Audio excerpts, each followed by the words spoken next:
ঘুম মিষ্টি, কিন্তু হঠাৎ আপনি উঠলেন। কেন? শুধু আল্লাহর জন্য, তাহাজ্জুদ পড়তে। এই মুহূর্তে আকাশে কি ঘটছে জানেন? আল্লাহ তাআলা ফেরেশতাদের বলছেন, দেখো আমার বান্দাকে, সে নরম বিছানা ছেড়ে, ঘুম ছেড়ে শুধু আমার জন্য দাঁড়িয়েছে। রাসূল সাল্লাল্লাহু আলাইহি ওয়াসাল্লাম বলেছেন, আল্লাহ তাআলা তাহাজ্জুদ পড়া বান্দার ওপর হাসেন, মানে অত্যন্ত খুশি হন। কিন্তু আরও অবিশ্বাস্য ঘটনা আছে।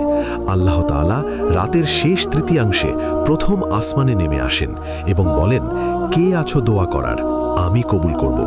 কে আছো ক্ষমা চাওয়ার, আমি মাফ করব।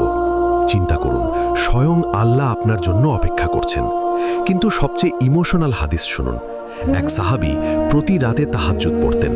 একদিন ক্লান্তির কারণে মিস হয়ে গেল। সকালে উঠে কাঁদতে শুরু করলেন। রাসূল সাল্লাল্লাহু আলাইহি ওয়াসাল্লাম জিজ্ঞেস করলেন, কেন কাঁদছো? তিনি বললেন, ইয়া রাসূলাল্লাহ, আমি আমার প্রভুর